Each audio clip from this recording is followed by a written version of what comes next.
episode, which is the Samsung Galaxy Note 5. And medyo kakaiba yung format natin ngayon. Yeah. So, maganda nga yan. Mas malinaw, mas so maliwanag. medyo, si Jam, well, he suggested now we do this kind of format. So, well, here we are. This is just an experiment. But there's no news for today's episode. Pero bago tayo mag-start, Reg, mention ko lang. Alam niyo ba, ang CP Republic umabot na 1 taon? Oh, yeah. Matagal na ang The CP Republic. Mas naalala pa ni Jam. Nakita ko dun sa memories sa Facebook. Yeah. Excuse me. We did the first episode of the CP Republic today.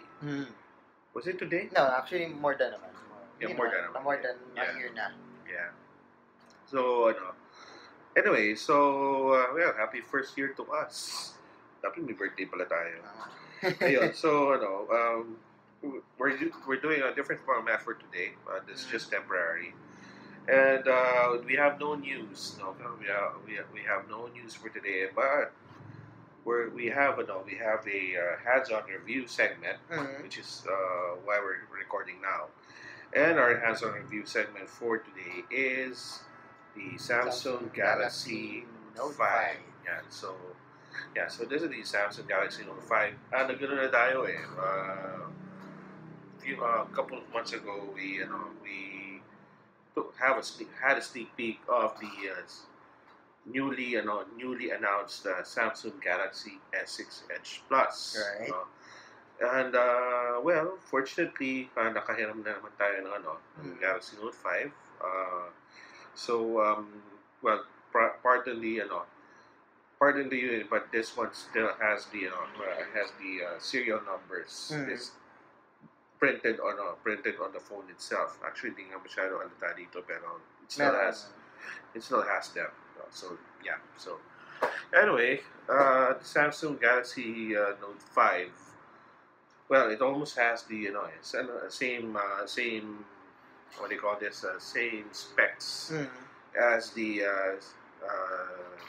Samsung Galaxy S6 Edge Plus. No? So ano bang specs natin dito? Well, we got an octa-core Exynos processor, which is the most powerful na processor that we can find on the smartphone right now na nabibili. Kasi based on the benchmarks, the Galaxy Note 5 has the highest na Antutu na makukuha mo talaga. Yeah. It also has a 4 gigs of RAM, medyo malaki na din. 5.7-inch Quad HD display. Of course, just like the Galaxy S6 na aluminum body, this one is 32 gig, right? Yung nakuha mo na, 32 gig. It's not expandable, unfortunately. There's a 16 megapixel. Actually, there's only one variant na 32, which is 32 gig. So yun lang yung available sa Pilipinas. Pero sa ibang bansa kasi meron silang higher na model. So we also have a 16 megapixel rear camera and 8 megapixel or 5 megapixel front camera, something like that. So actually similar lang talaga yung specs na halos ni Galaxy S6. May konting difference, may konting improvements, but almost similar with the Samsung Galaxy S6. Now, the special thing, of course, about the Note 5 is actually the inclusion of the S Pen. Now, compared to the previous versions of the Galaxy Note, this one kasi has a push button mechanism found here under, which is this one. Dati you have to pull it, but this time, in order for this to come out, it has a mechanical button. So you push this while you push the button here. So natulak ko to eh. Press it once and then it will pop out. And once it's ready to pop out, then you can now pull it. Alright. Okay, then you can go ahead and write notes. Write notes or draw or whichever. To put it back, you just simply insert the S Pen inside and then push it. And then, yan na, nasa loob na. Now, there's a problem here, kasi there were reports a few months ago, especially when it was still new, na pag mali yung pasok mo ng S Pen, wala na.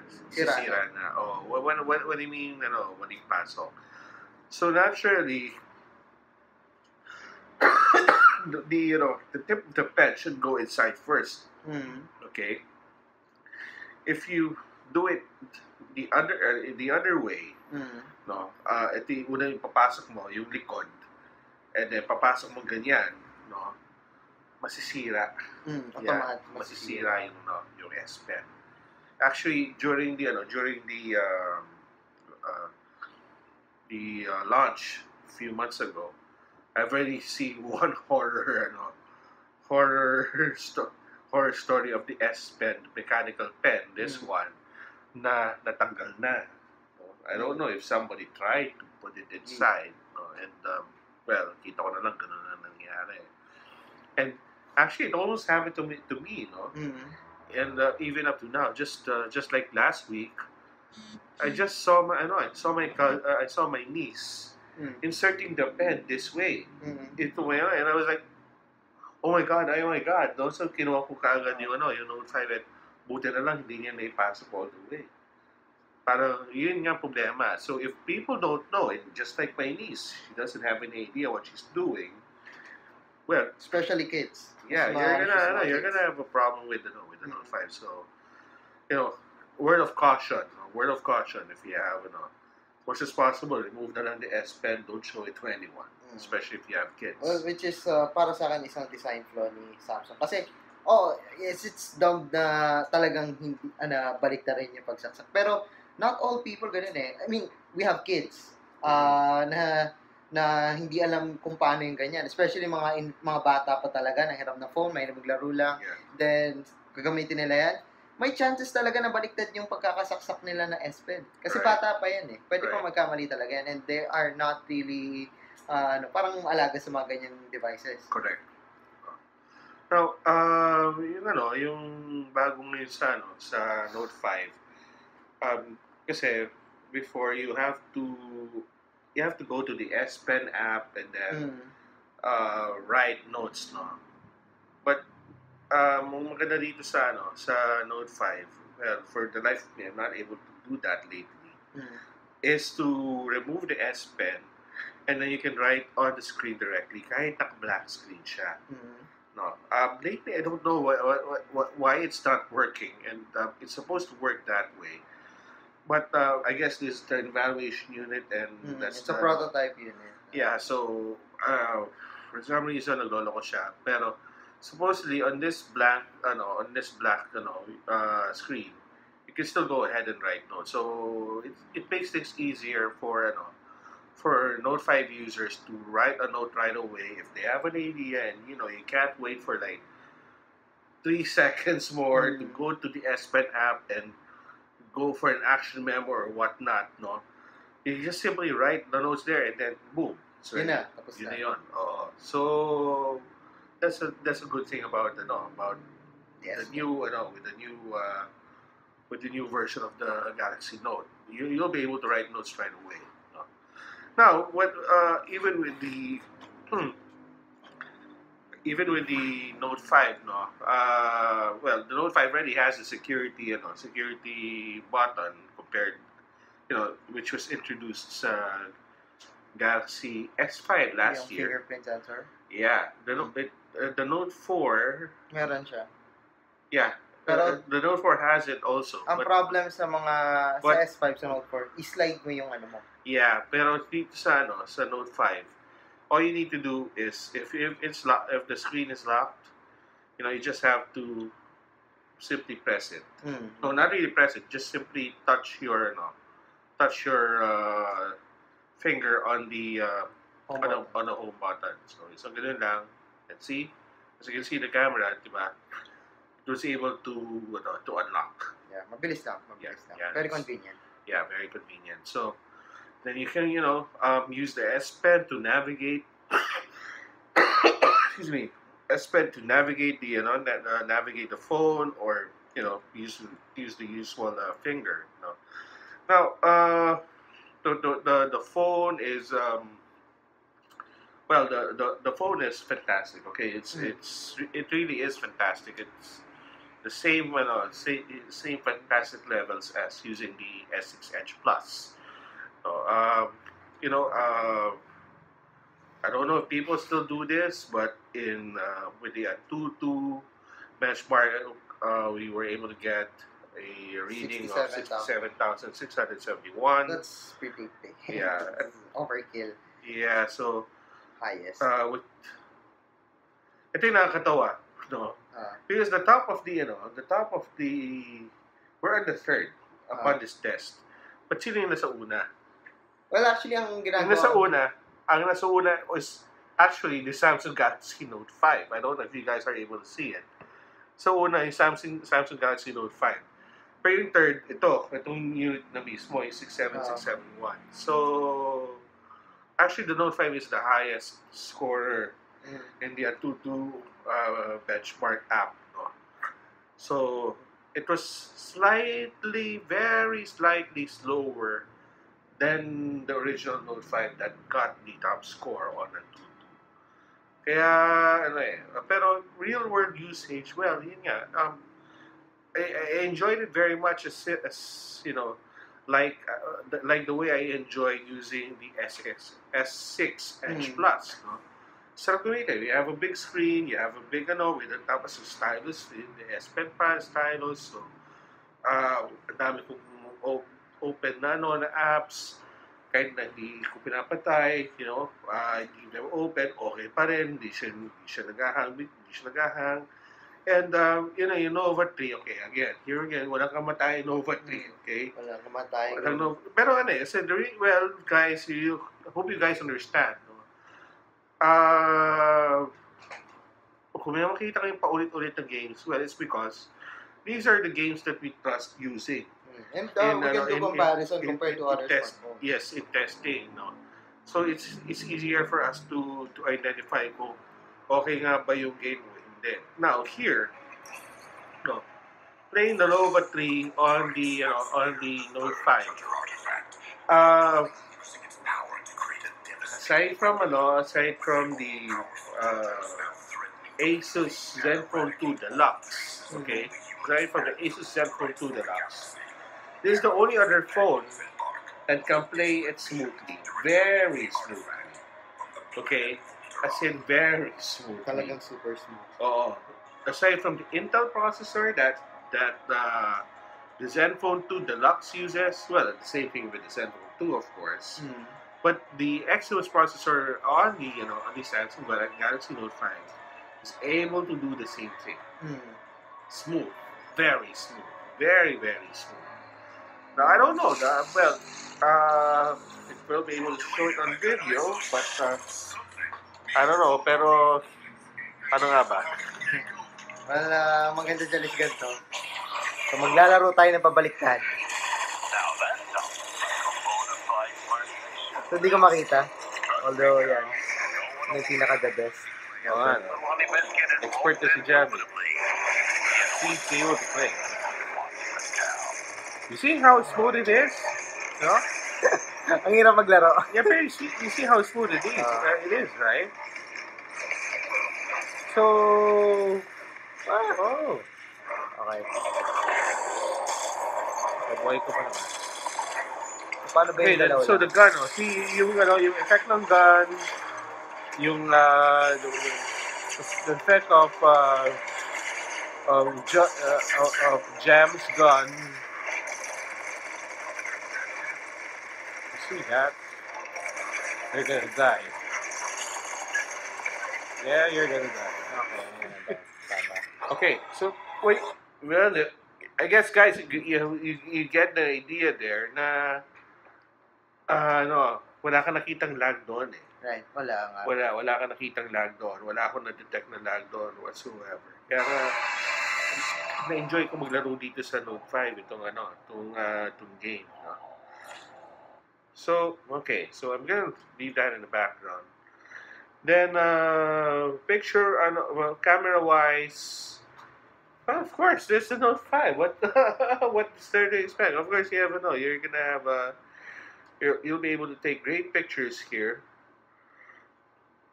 Look at this. This is a close-up of butter chicken na kinain ko kaninang tanghali. Are you able to see this?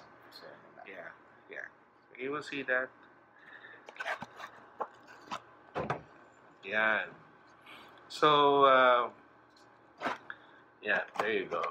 Yeah, so, Yeah, so yan yung well, let's try it again.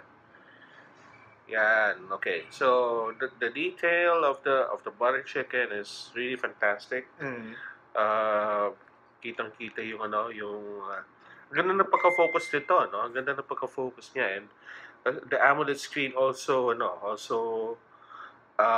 was very helpful to to make it into a vibrant picture. Another photo, this one. I like this picture. Do you like this picture? Masarap yan. Ang ganda ng photo. Maganda yung photo. Maganda yung photo. So, see this? Do I need to say more, Jam? Do I need to say more? Ganda ng photo. Maganda. It's simple, pero ganda ng ganda ng ganda ng kuha nito. Ganda ng kuha ng sushi na na kinain ko kahapon, no? See? Ganda. Oh, what else? What else do we have here? Okay. So, well, this another picture. Well, this is a daytime picture, so, well, landscape picture. Sobrang linaw niya. Yeah, sobrang linaw. Yeah, you can try to zoom in. And so, what do you think, Jam? Kita-kita yung nakasulat yung sa Green, sa Glorieta yan. Yeah, Glorieta. Sobrang linaw. Yeah. So, yeah. So, ano pa ba? Yan. So, battery. Ito pa. Pizza. Ano mo yung mukha ni Jam? So, yung details ng pizza, di ba? Bird, then sa akin, malinaw. Kita mo yung kilay? Ito yung kilay, yung nal ko. Yeah, so, the camera is, really good. Actually, hindi ko na masyado check yung camera because... ano maganda? I'm pretty sure na maganda yung maganda Galaxy, according to some reviews, the Galaxy Note 5 has the best camera in the world. Isa in the mobile phone industry. So, this one is really good. Yeah, and the premium features adds it, parang wow, I'm using Galaxy Note 5. I love to show it off that I'm using Galaxy Note 5, no? So it's a premium phone. But that's good pagdating, parang wow, no? Even though it's a prototype, but okay lang. Yeah. Battery life, no? Battery life, I'm, let's see, ano ba battery life ko dito? Is it better than the S6? Well, it's better than the, it's better than it's slightly better than the S6. I have the S6 here. Oh, you have I also have the S6. We both have the S6, and it's slightly better than the S6 for some reason. I don't know why, but most of the time kasi Note talaga iba yung battery life na compared sa mga S-series. Mas matagal talaga. Yeah. So mabot ako ng I'm averaging better on the Note 5. Mabot ako ng average of 11 to 12 hours. No, in the span of using this for 1 week, it's always 11 to 12 hours. So yeah, I mean, I've enjoyed using the Note 5, and there are actually a lot of things that I know I need to do here, and that's basically using the S Pen, and may mga iba, no, just like our good friend, Abby Real of Smart, no. She chose the S6 Edge Plus. Kasi bukod sa mabilis ng network ng Smart, bukod sa, of course, mabilis talaga sa Notes and S6 Edge Plus. Yeah, so she got one for retention. But when I started posting on Facebook using the Note 5, using my handwriting, parang nasa wow. So yeah, well, yeah. Fortunately for me, I have good handwriting. Pero yun yung sabi nga niya, this is one thing that she slightly misses from the Galaxy Note. It's the S Pen. And yeah, and ako, like, for me, it's still a niche product, okay? Pero it's better to have one than none, Right. okay? Like when I have to instruct our graphic artist, I'm a terrible artist, okay? I don't like to draw even. No? But when I have to illustrate something, like I would like to give an instruction, I can draw or sketch, no? And then ito yung gusto ko mangyari, you know? Then I draw, and then I send it via email. All in one thing, all in one device. So, parang more on creative people. It's like it's like using a PDA all over again. It's like if you guys have naabutan yung PDA, Personal Digital Assistant, a decade ago, when we were still using Pocket PCs or Palm OS na devices. That's how I used to get things done. I draw, I sketch, then send it as an image. Well, gone are those days, and this is now a niche product using the S Pen because we're now using our thumbs, our fingers for touchscreen phones, for touchscreen smartphones. But this one, especially if you are a creator in a sense now you love to you love to draw, you love to sketch, and you love to illustrate, or you love to take notes with a pen, you get this. You'll be much more productive with this. Heck, for years I also use the evaluation units of the Samsung Galaxy Note ever since we started getting the Galaxy Note 3, Galaxy Note 4, Galaxy Note 5. If there's an interview, there's a press event, nagmo-multitask ako because you guys, all the Samsung Notes can do multitask. So I can have a screen here and screen another here. Then like yung ginagawa ko noon, may press event, habang may interview, there's a sound recorder here sa ibabaw, tapos may kuha ko ng notes sa baba. So I can write notes, just like this one. That's multitasking. That's standard for for majority of Samsung Galaxy phones. Not only with notes, but because the Note has an S Pen, I can draw or scribble or write at the same time. Taking a recording.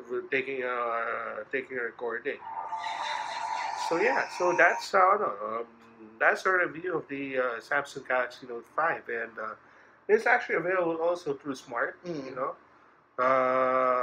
through Smart Postpaid. And it's already available, of course. Well, this Smart Infinity lang siya. Smart Infinity. If you're into much higher plans. Yes, and this is already available in the market already. And do we recommend it? Of course, we really recommend it. No, of course. It's a really good smartphone. It might look like the Samsung Galaxy. It might look like the same Galaxy S6. But this one has a bigger screen, faster performance, and probably yung heating issue wala na. Kasi na-try ko yung yan. No. I've never had any heat issues on this. I swear, never. Especially when playing games. Yan. So, lalo ako ng games dito, no. And the battery life was pretty solid dito sa Galaxy. Yes. So, konting reservations na si S6 Edge Plus, although I really love the camera. But this one, somehow the camera matches the performance of the S6 Edge Plus. If I were to choose one of them, I'm a very big S6 Edge Plus fan, but I'll pick my, this will be my pick. This will be my pick. And would this be my number one phone of the year? I don't know, but we'll find out before the end of the year when I post my top 10 smartphones of 2015. This is gonna be very interesting. So yeah, that's our episode for today. We might have another episode again next week. Might. Okay, might is the key word because di ko alam kung may camera pa tayo next week. Hindi namin camera natin. Pero we got a better. Yeah. If you guys don't know, we're using actually an iPhone, our smart iPhone 6 Plus. 6S. 6S Plus. 6S Plus. Yeah. We're using the front camera. Yeah, we're using the front camera. It's a front camera. It's really good. Apple has upgraded the front camera ng S6S ng 6S Plus. And yun, meron tayong sariling hands-on ng 6S their respective vlogs. Yes, but we're also going to review the 6S Plus hopefully in the next episode. So, well, of course, you played with it, so you're also gonna have some inputs on it as well. But for those who don't know, I actually got a smart iPhone 6S Plus during the opening weekend. So kumuha na ako doon, and that's what we're using right now to do the recording. And fantastic, Yeah, so that's it for today, and thank you to Smart for supporting our show. And again, if we've already turned 1 year, if you have please do continue to support us. Thank you thank you to our viewers, to our supporters for the past year. Continue to subscribe to youtube.com/the Networks. Continue to like us on our Facebook page, facebook.com/the CP Republic, and add us on Twitter, The DR Network. facebook.com. Facebook. Nato ka na. YouTube. YouTube is the DR Network. Hindi, yun nga yung sabi ko kanina. Hindi, nakabaliktad ka. No, I didn't. Okay. I-rewind mo yung recording. Tingnan natin kung sino inaantok ngayon. Ano baliktad din? No, I said Facebook, youtube.com/the Networks. That's exactly what I said. You see, guys, this is unedited. Pag inedit to ni Jam at wala sa natin, alam na. Okay? Alam na. Na siya yung taga-edit namin. Pag tinanggal niya to, alam na. Ayaw niya aminin ang mali niya. Unbelievable! Sabi ko, teka, ako pa nililito mo ngayon? Ako nililito. Kaka-birthday ko lang kahapon. Akala mo, makakalimutan ko na. It was my birthday. Comment kayo guys, happy birthday. Parapol daw ng 6S. Joke lang. Gago.